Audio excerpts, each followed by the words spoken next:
Fala pessoal, sejam todos muito bem-vindos ao nosso SaraCast, nosso encontro semanal aqui na BMC News, sempre com grandes nomes do mercado financeiro, mercado de capitais. E hoje aqui a gente está com ela, Meire Siqueira. Muito obrigado pela presença, pela disponibilidade. Planejadora financeira e sócia também da Matriz Capital. Muito obrigado, Meire, pela presença. Eu que agradeço, Marco. Obrigada pela participação, pela receptividade. Estou aqui para bater aquele papo gostoso com você. Essa plenitude aí, né, do mercado financeiro, né, essa calma, você precisa passar os segredos aqui pra gente, né? Mas conta um pouco pra gente um pouco da sua experiência, né, um pouco do seu histórico. Também tem um currículo grande, né? Principalmente também não só profissional, mas acadêmico aqui, que a gente vai falar um pouco dessa conversa, né, entre a academia e a prática, vamos dizer assim, né? Vamos lá. Eu não revelo a idade, mas tenho já 25 anos de experiência profissional. Começou com 10 anos? Comecei com 11,5 mais ou menos. Mas são 25 anos de experiência profissional. Fiz carreira em tecnologia e telecomunicações. Uhum. Então foram 19 anos de telco, né, como a gente fala aí no mercado financeiro, no mercado telco e tecnologia.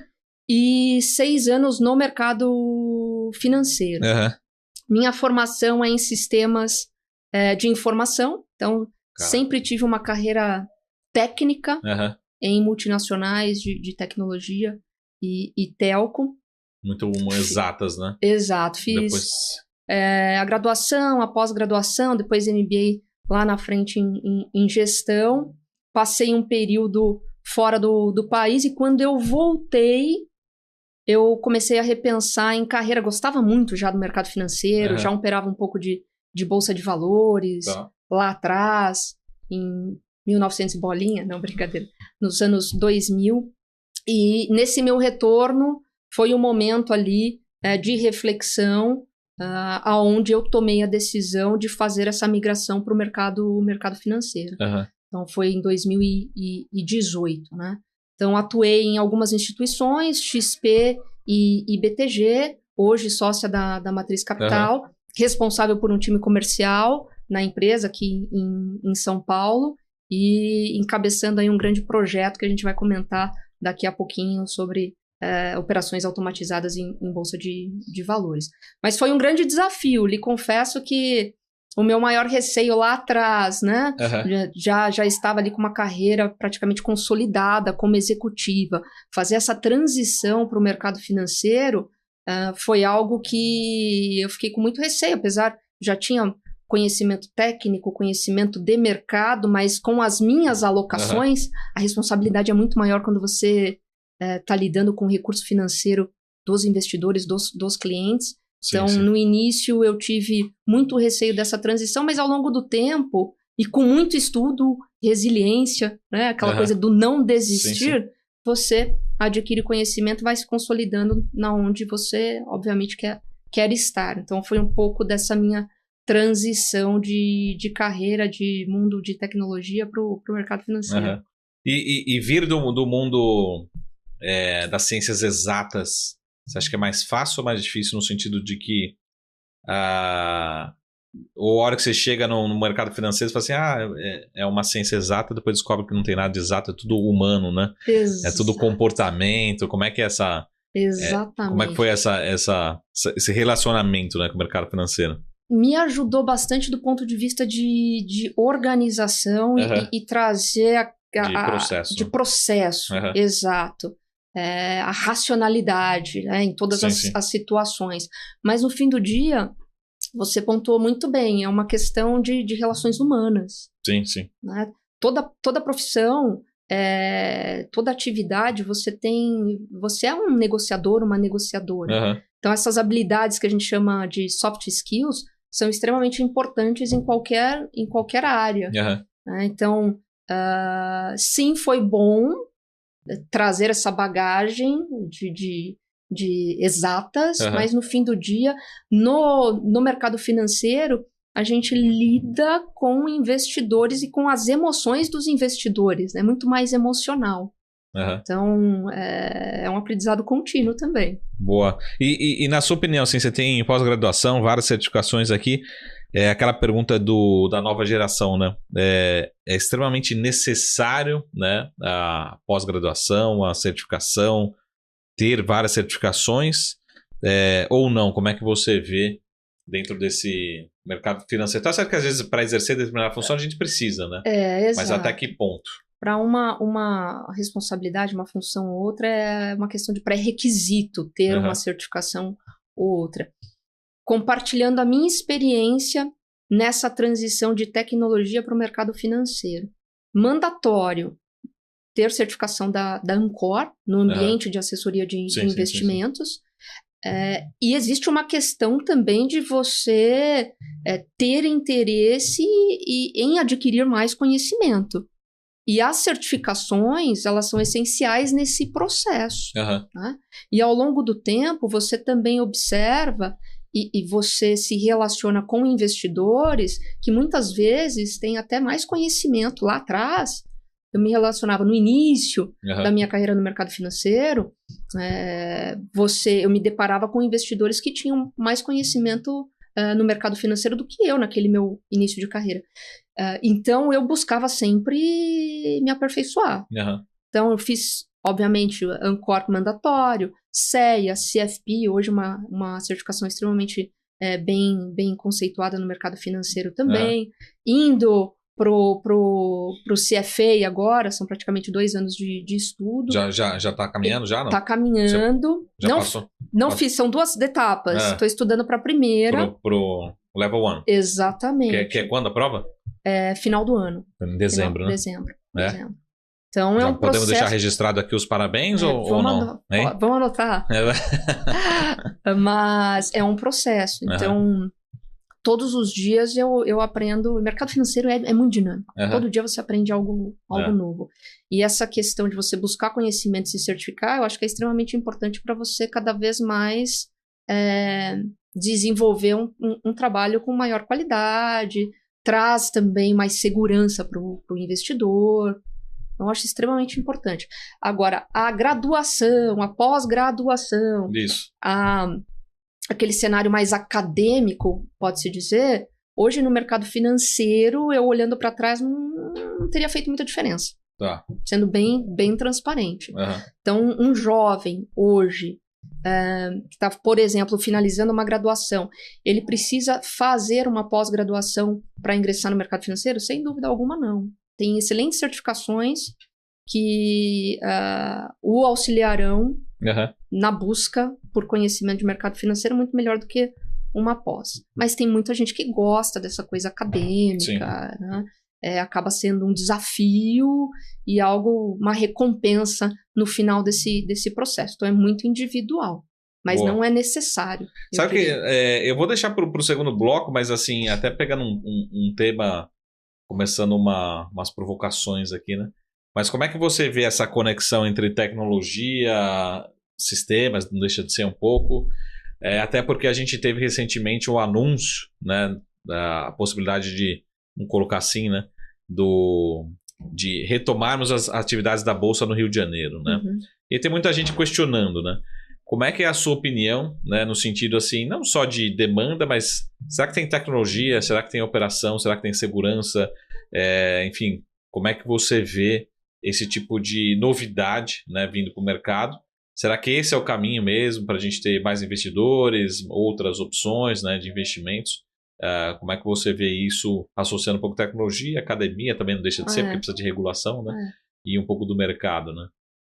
Boa pergunta. Eu acho que um ponto essencial é a questão da regulamentação, que você acabou de comentar. Tecnologia, ela existe e a gente já observa há mais de 10 anos plataformas e soluções que trazem um conhecimento, né? Você vê a análise quantitativa de investimentos, robôs hoje em dia é muito conhecido no mercado financeiro, não só aqui como lá fora ainda mais. Então a tecnologia vem trazendo novas tomadas de decisão para ajudar no fim do dia o investidor. Simples assim. Então, agrega demais a evolução tecnológica em qualquer setor. No mercado financeiro não seria diferente, né? Então, eu acredito que sim, nos ajudará bastante ainda, principalmente com a evolução recente, pode-se dizer, da inteligência artificial, que a gente já observa em algumas plataformas, fazendo uma análise holística da vida do investidor e ajudando o investidor na tomada de decisão. Isso a gente não tinha há 10 anos. E quem não tem conhecimento muito aprofundado no mercado financeiro, é um tipo de ferramenta e é uma tecnologia que ajuda demais o investidor. Sim, então, sim. Tem tudo a agregar positivamente, a agregar no dia a dia do investidor. Mas sendo já, depois a gente vai falar um pouquinho da matriz especificamente, mas assim, olhando para novos produtos e falando um pouquinho até da Bolsa, né? O prefeito do Rio de Janeiro fez um vídeo clássico aí, né? Que viralizou. Mas você vê espaço, né? Para, de fato, por exemplo, ter uma Bolsa que vai tradear Petrobras, que vai tradear Ibovespa, né? Como é que você vê o espaço em termos de... será que a gente tem tanto investidor assim no Brasil? Ou pelo contrário, se a gente tiver uma outra Bolsa concorrendo, talvez reduza o custo, seja mais competitivo? Como é que você vê essa evolução? Agora é possível por conta de tecnologia, a gente ter mais escala. Como é que você vê essa evolução? Porque, de certa forma, acho que a gente tem outras bolsas correndo em paralelo, mas não concorrentes, de fato, da B3, né? Eu vejo de uma forma positiva, é bom para o investidor no final do dia, quando ele tem mais de uma opção, é o que você falou, gera a concorrência. Muito provavelmente a gente deve observar melhores taxas também, do ponto de vista até de corretagem, taxas da própria B3, se a gente tiver uma nova, né, bolsa de valores, isso nos ajuda demais. Com essa competição entre elas, acaba sendo saudável para o investidor no fim do dia. Tecnologia também existe, então eu vejo que só tem a melhorar o dia a dia do investidor no mercado financeiro. E, vamos lá, se a gente parar para pensar, o número de CPFs na Bolsa hoje não para de crescer. Então, é algo muito mais acessível. É algo que as pessoas buscam. Óbvio, tem muito mais volatilidade, a Bolsa de Valores, no geral, do que, enfim, ativos de renda fixa e outros tipos de ativo, mas o brasileiro está cada vez mais buscando, no fim do dia, retorno. Sim, sim. Alfa, né? E a Bolsa, os ativos hoje voláteis, são os que trazem a melhor relação de risco-retorno. Então, vejo como positivo. Até uma discussão que a gente está tendo agora, já falando um pouquinho de alocação, né? Que é um pouquinho do seu histórico, do seu dia a dia. Mas a gente está tendo esse desafio dos juros altos, né, no Brasil, né? Será que esse movimento ainda é um movimento muito lento? Até eu estava com conversa recente com, por exemplo, com um time de fundações, né? E fundação ainda estavam fazendo um movimento inverso ainda, né? Eles estão aumentando a sua alocação em renda fixa. Ele falou, Marco, eu vou continuar pelos próximos 12 meses, né? Com essa B pagando 6,30, 6,50, assim... Tá bom. Eu ainda estou indo para lá, né? Antes de tomar a decisão de vir para cá, né? Como é que você vê essa disputa do investimento, né? Pensando nessas alternativas mais comuns, né? Do investidor, principalmente para você que está no dia a dia, na ponta final, né? Interessante a pergunta, porque do ponto de vista de planejadora financeira, a gente sempre olha o investidor de forma global, o que eu gosto de falar, holística. Então, é sempre uma elaboração de um portfólio estratégico, é entender como o investidor hoje está alocado no mercado financeiro. A gente faz aquela análise famosa top-down, né? Quais são os indicadores macroeconômicos, para onde a gente acredita que o mercado vá, para aonde a gente enxerga melhor relação de risco-retorno. Então, observando hoje o patamar de Selic, tudo bem, a gente vem num ciclo de corte de juros desde agosto do ano passado, mas é um patamar ainda alto com pouco risco.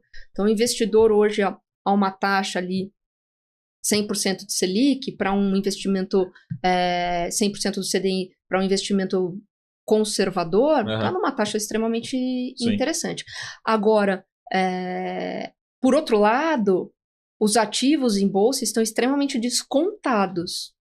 Né? Apesar da gente teve o Ibovespa subindo aí mais de 10 mil pontos em 20 dias. 119 né? para 129. Exato. Mas estão papéis extremamente descontados hoje em dia. Então, é sempre aquele equilíbrio. Uma maior parcela do patrimônio em ativos mais conservadores, se beneficiando da taxa alta hoje de juros, como você mesmo comentou. Vai para um tesouro direto, né, de um vértice longo, hoje está IPCA mais 6. Né? Para curto prazo, tem alocações bem interessantes, a CDI, né? CDI+, um percentual do CDI até pré-fixado para curto prazo. Mas, por outro lado, uma parcela do patrimônio é extremamente importante ter a diversificação em ativos mais voláteis.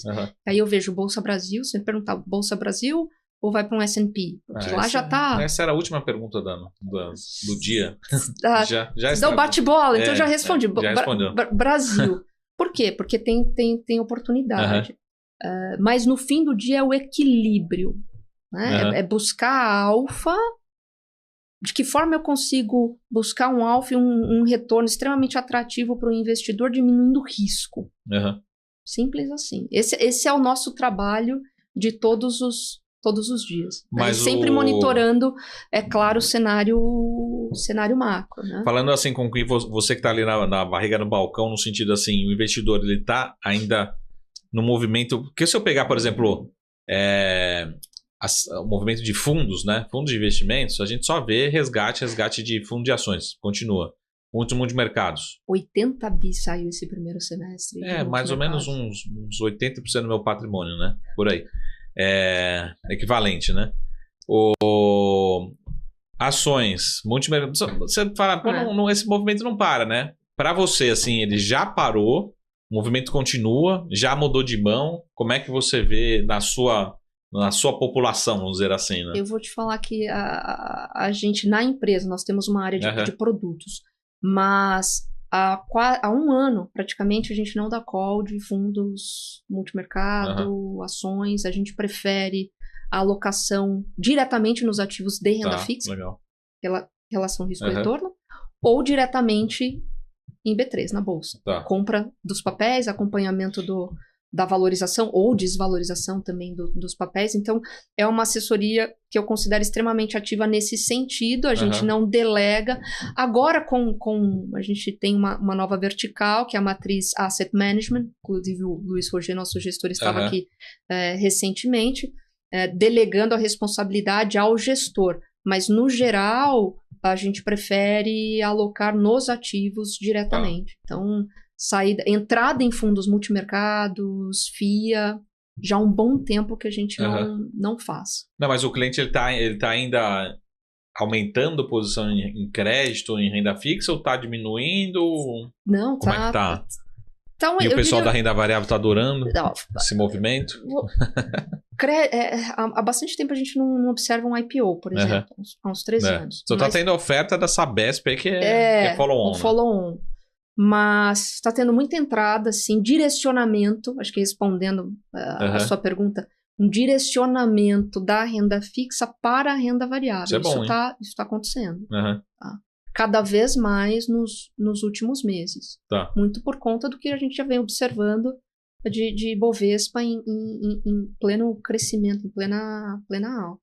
Claro, com uma observação muito mais frequente desse caminhar da volatilidade, mas sim, a posição está saindo de renda fixa e sendo direcionada para renda variável.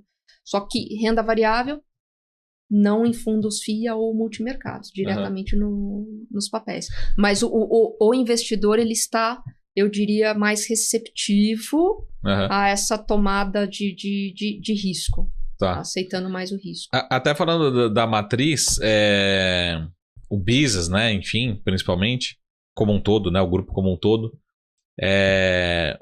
na prática, o business de vocês acham que é um business que ele é mais fácil em termos de captação de cliente, enfim, alocação em períodos de juros baixos, renda variável para cima, a renda fixa, os juros altos mais elevados, né? Juros mais altos, um padrão mais alto. Ele facilita, dificulta? Como é que fica o business, né? Em termos de consultoria, assessoria de investimentos como um todo, né? Porque eu lembro também que ali, em alguns momentos, tiveram alguns produtos dos grandes bancos, né? Que acabaram retendo, né, grande parte dos clientes. Até acho que isso foi memória durante a pandemia, um período da pandemia, que tinha uma parte dos recursos que está voltando, né, para os bancos, né? Como é que você vê isso dentro do cenário de assessoria de investimentos, consultoria de investimentos, um cenário de juros, como você falou, caiu, mas ainda está num patamar muito alto, né? Exato. No fim do dia, minha opinião, é uma questão de como você maximiza e potencializa o resultado do cliente. Uhum. Né? Em períodos onde a taxa de juros está extremamente alta, você concorda que para ele é indiferente. Você está no patamar de 13%. É indiferente ele deixar o recurso num banco ou em uma assessoria através de uma corretora. Ele está muito bem servido com taxas altas. Uhum. Né? Mas, mesmo em um cenário de taxa de juros alto como esse, de que forma eu consigo trazer algo a mais? Uhum. De que forma eu consigo trazer um ágio para a carteira do investidor? Então, e no outro cenário também, né? Uhum. Taxa de juros caindo, o recurso sendo direcionado agora para ativos mais voláteis. A pergunta é, no fim do mês, qual o resultado desse cliente? Uhum. De que forma eu consegui trazer um benefício, né, ali ao longo do mês? E é o que ele quer observar todo fim do mês, Uhum. Marco. Essa é a realidade. Então, independente do cenário, o nosso papel é buscar mais. Sim. Nosso papel é buscar mais. Uhum. Então... Boa. Excelente. Ô, Mary, vamos fazer um rápido intervalo. Depois no segundo bloco, a gente volta para falar sobre cenário, locação, bolsa, né, futuros, as novidades aí na matriz também. Deixar uma pimentinha pro próximo bloco. Você vai falar aqui no segundo bloco qual que é a melhor estratégia para o segundo semestre. Olha, ficou boa essa chamada, hein? Para o segundo semestre de 2024. Daqui a pouquinho, rápido intervalo, já a gente volta no nosso SaraCast. Até mais, tchau!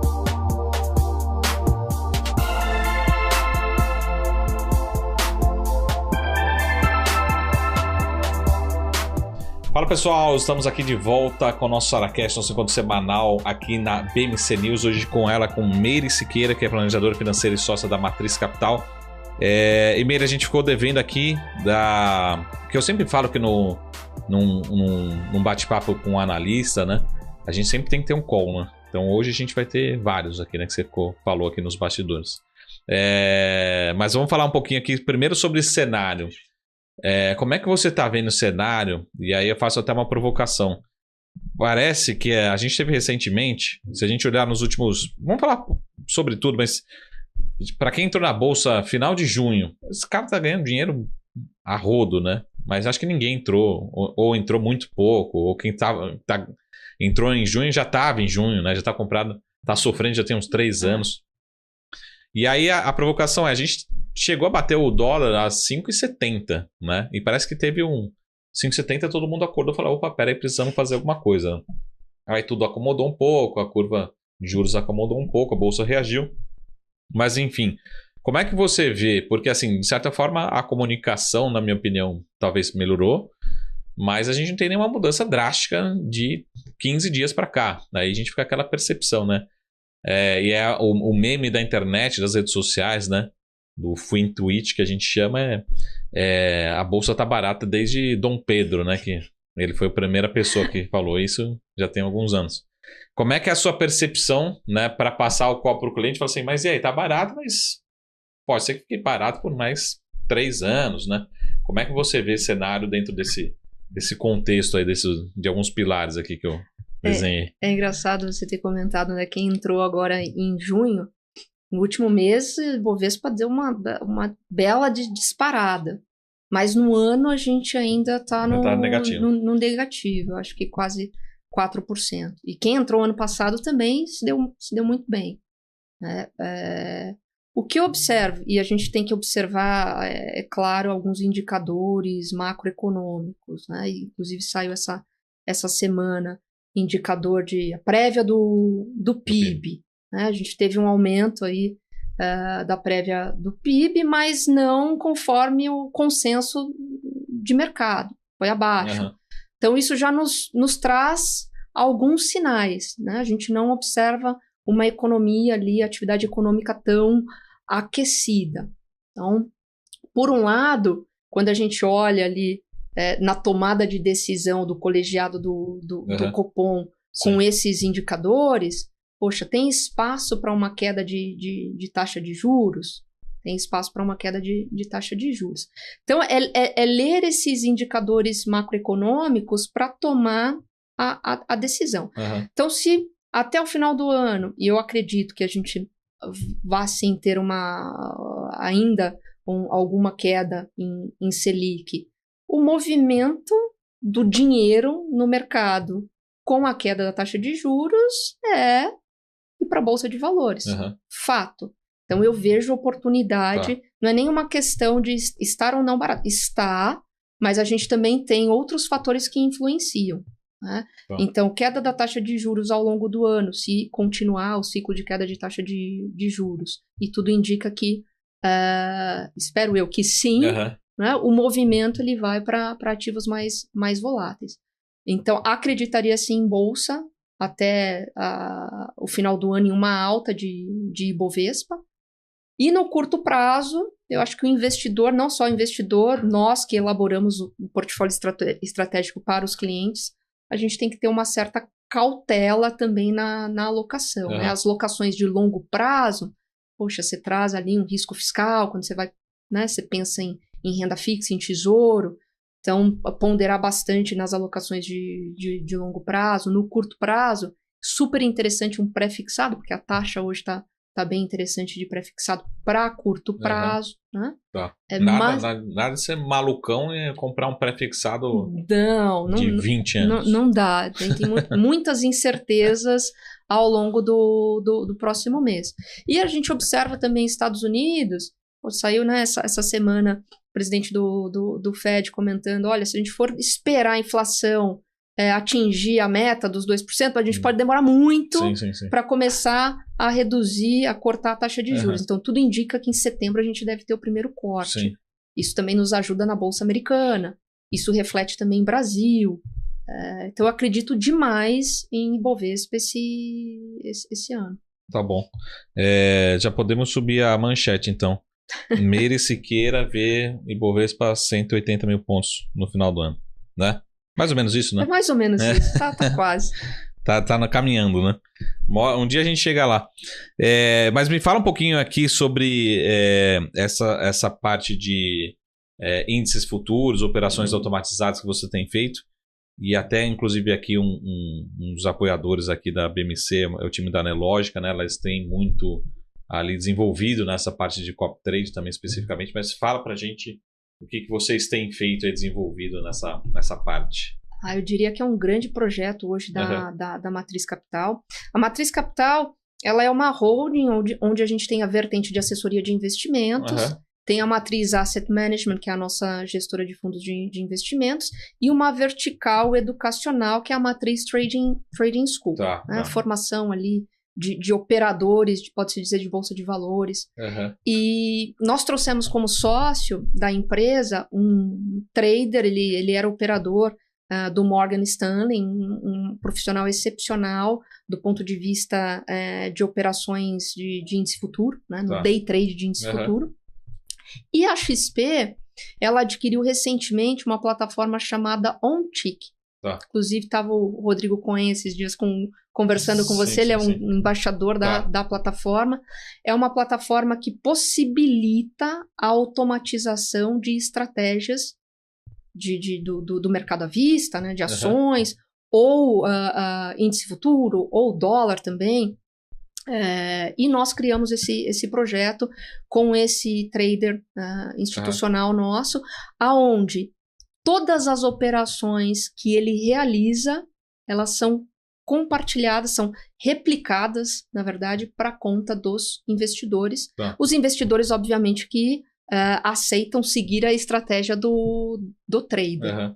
Então, nós começamos esse projeto há 1 mês e meio. Mês passado, nós tivemos um resultado, fechamento de junho, de 6% bruto, excepcional.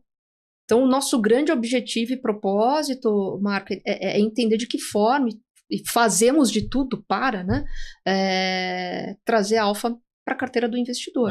Então, com uma parcela pequena do patrimônio, é óbvio, é um ativo extremamente alavancado, quando a gente fala índice futuro, mini índice futuro, é um ativo com muita volatilidade hoje, mas é uma parcela pequena do patrimônio do investidor que a gente busca realmente resultados expressivos, né? Então, essa dinâmica, ela é nova no mercado, tem há um ano e meio, mais ou menos, de você ter um trader profissional ali, um CNPI, operando, e tudo que ele faz em tempo real é replicado para a conta dos clientes.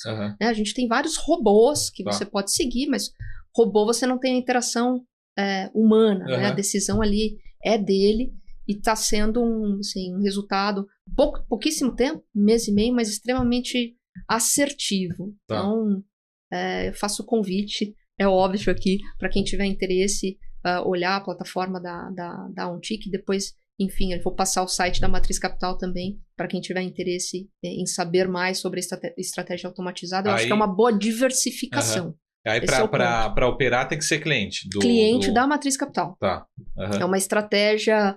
E se quiser, pode ser cliente só dessa operação também, né? Também pode ser cliente somente dessa operação. Então, eu tenho portfólio em N outras casas ou em outra casa, mas eu quero seguir a estratégia desse trader, porque ele é um trader consistente, né?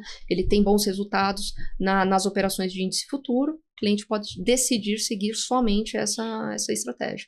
Boa. E por enquanto só com índice futuro, né? Porque hoje em dia tem até índice de Bitcoin, né? Hoje tem o BIT. Só a princípio, o índice futuro a gente está testando agora com dólar. A gente deve colocar em produção até o final desse mês. Então, teremos um operador de índice futuro e um operador de dólar. Então, diversificar também nos ativos mais voláteis. Se quiser acertar dólar, liga para você. Se quiser errar no dólar, pode me ligar. Como um bom economista, né? Qual economista acerta o dólar no final do ano? Aí pode deixar meu telefone aí, meu contato. Mas muito bom. E assim, de novo, você falou de índice dólar. Tem alguma outra possibilidade de desenvolver novos passos ou não? Como é que você vê esse mercado? Sem dúvida alguma. Não só para mini índice, futuro, dólar, mas as operações no mercado à vista. Hoje nós já temos na empresa um time que nós denominamos um time de trading. Um foco, são operadores de renda variável com foco em observar apenas o portfólio de renda variável dos clientes. Então, nós também realizamos operações de swing trade, por exemplo. Então, muito mais uma análise técnica, grafista, né? Os papéis ali que estão, enfim, pontos de entrada, de acordo com a metodologia de análise grafista que a gente utiliza, a gente passa esses calls para os clientes. Então, existe já uma estratégia de swing trade, não através da OnTick ainda, é um processo manual, mas é algo que pode ser automatizado também. E no tempo, a gente está trazendo novos operadores para esse projeto. Essa é a ideia. É você ter uma casa onde o investidor ele tem a opção de operar com vários traders profissionais. Boa. Excelente, hein? E falando assim, como você falou assim, a gente tem, acho que vamos colocar esse conceito de copy trade relativamente novo, né? Mas o que você vê de novidades ou gostaria de ver novidades, né? Então, por exemplo, a gente vê talvez uma evolução no mercado de criptomoedas, mas para mim acho que muito lento ainda no Brasil. Enfim, o mercado americano talvez começando a ser algo mais fluido, né, para o brasileiro. Como é que você vê os próximos passos? Até, por exemplo, quando a gente fala de bolsa, aqui no Brasil a gente fala necessariamente de B3. E como você falou, a gente não tem um IPO, uma matéria-prima nova já desde 2021, né? Mas como é que você vê os próximos passos? O que está sentindo falta? Ou o que você gostaria de ver? O que a gente poderia ter mais opções aqui de investimentos no Brasil, né? Já que também, como você falou, talvez os investidores não estejam nem mais optando, pelo menos tanto assim, para alocar através de fundos, né? Até porque os resultados de grande parte dos fundos aí também já desanimam um pouco o investidor a fazer esse movimento, né?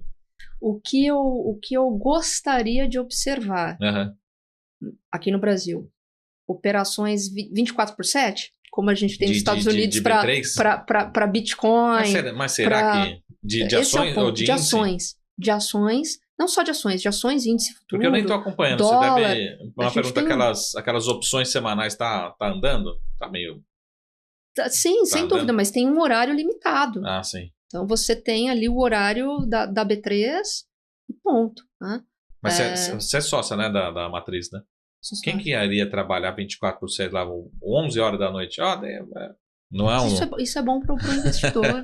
Com certeza traríamos uma solução, é um desafio sem dúvida alguma, mas traz maior liquidez, volatilidade também, sem dúvida, e a possibilidade de ter mais tempo para trabalhar o capital do cliente para o cliente.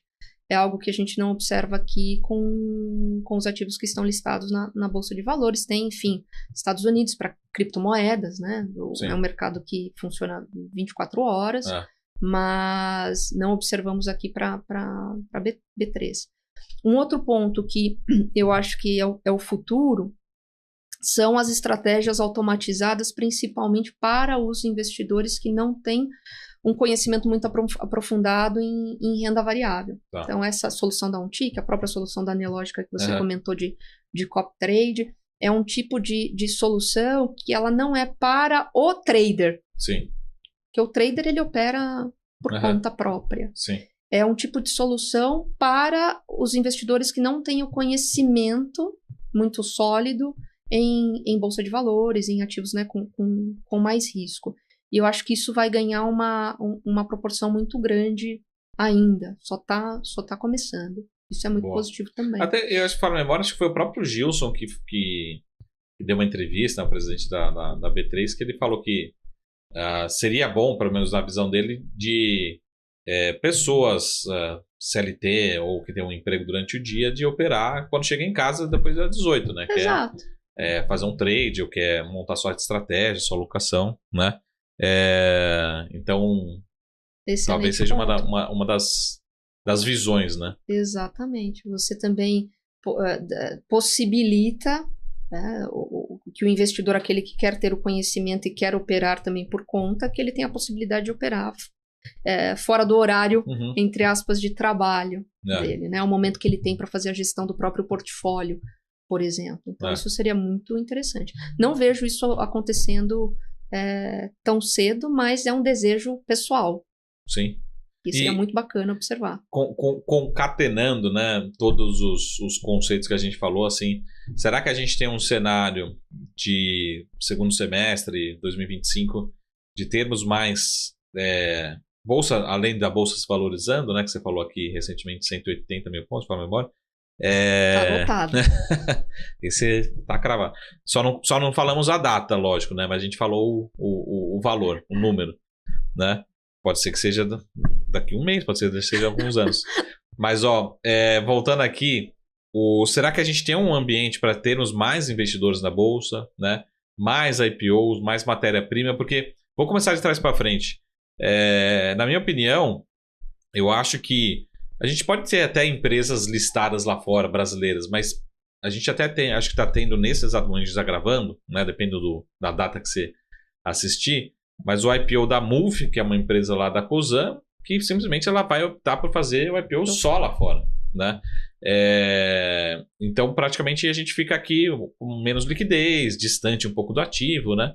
Mas como é que você vê esse ambiente? Será que a gente tem esse ambiente? Ou será que a gente está chegando num limite de investidores de bolsa no Brasil? Porque, como você falou, né?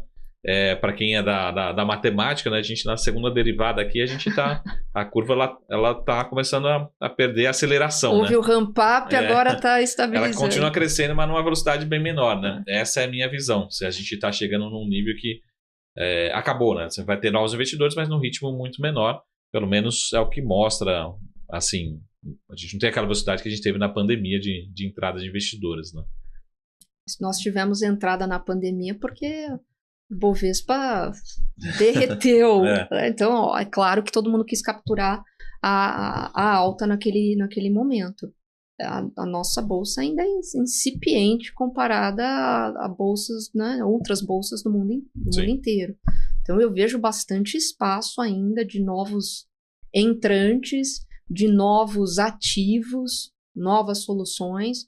Não vejo como algo estagnado. É claro, houve um crescimento do número de CPFs entrantes na B3 ao longo dos últimos 2-3 anos, pode-se dizer desde pandemia ali, 2021, cresceu demais. Sim. A gente não está com essa mesma intensidade, mas todos os meses nós temos novos investidores.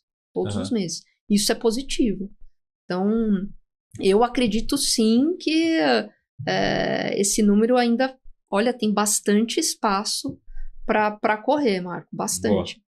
E só para terminar, assim, você acha que o investidor ele está já hoje preparado em termos de educação financeira, no sentido assim, não só de renda variável, porque, de novo, acho que renda variável, o nome fala por si só, né? Todo mundo fala, pô, mas vai ter queda? Vai ter queda, né? Assim, é risco.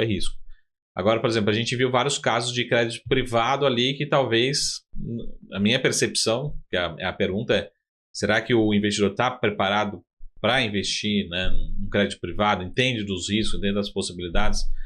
Porque acho que o investidor, assim, talvez fazendo como paralelo, ele olha muito o high yield, que a gente chama, e não o high risk, né? Fala assim, tá pagando o CDI mais 6? Não, mais 7, mais 8? Não, vamos embora, né? Não sabe. A taxa tá boa? A taxa tá boa, né? Então, vamos embora. Como é que você vê essa preparação do investidor de uma forma geral aqui, em termos de educação, de conhecimento? E acho que muito mais do lado do risco, né? Que a gente, brasileiro, só olha 99% do retorno potencial, né? Ou histórico. É uma verdade. Do ponto de vista de conhecimento, ainda, sem dúvida alguma, o brasileiro, ele precisa, eu diria, ler mais, estudar mais, se preparar mais. É claro, você tem as assessorias de investimentos, você tem os profissionais de mercado financeiro que no dia a dia auxiliam os investidores na tomada de decisão, mas do ponto de vista individual, compartilhando a minha experiência, o cliente, ele é o que você falou. No final do dia, qual que é a taxa? A taxa é essa porque tem esse risco atrelado a esse ativo. Você quer ter esse risco? Então, é uma decisão ali também de risco-retorno. Mas o conhecimento, a busca pela informação, né, qual o histórico da empresa, qual que é o rating, quais são as garantias, esse tipo de pergunta, no dia a dia a gente não observa do investidor.